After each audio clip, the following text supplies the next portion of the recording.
Sitten aivan toiseen maailmaan. Imatralla voi nähdä näinä päivinä kiitettyä ja palkittua pietarilaista nykyteatteria.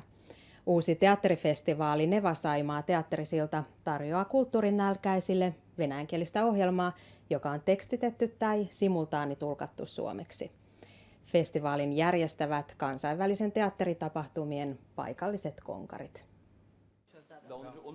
Tapahtuman ovat saaneet vuosien työllä aikaan Imatralla jo pitkään mustan ja valkoisen teatterifestivaalia pyörittäneet Katri Lät ja Kamran Shahmardan.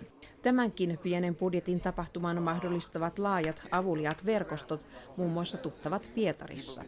Очень интересные ведущие, очень интересные спектакли. Все самые интересные из Петербурга. 4 päivän aikana Imatralla esiintyy 4 nykyteatteriryhmää ja 1 tanssiryhmä.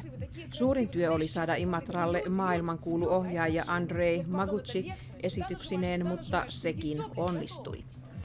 Pietarissa nuoria teatteriryhmiä perustetaan nyt tiuhaa tahtia. Ne kokeilevat rajoja monessakin mielessä ja ovat toistaiseksi saaneet tarkastella nyky-Venäjän elämänmenoa rauhassa.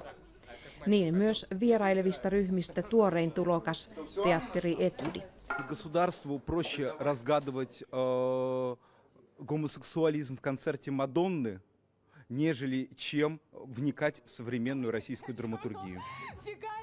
Esitykset tekstitetään tai simultaanitulkataan suomeksi, mutta myös seudun venäläisväestölle halutaan tarjota elämyksiä, samoin kulttuuria kaipaaville turisteille. Teatterisilta pyrkii luomaan yhteyttä naapurikansojen välille ja tutustuttaa suomalaisia venäläiseen teatteriin. Imatralaisten, lappeenrantalaisten, eteläkarjalaisten ei tarvitse lähteä tätä korkeatasoista venäläistä teatteria katsomaan Helsinkiin, vaan he voivat nähdä sen paikan päällä. Siltaa kuljetaan myös toiseen suuntaan. Suomalaisten teatteriryhmien vierailu Pietariin on suunnitteilla. Kouvolan hiihtoseuraa edustava Mona-Liisa Malvalehto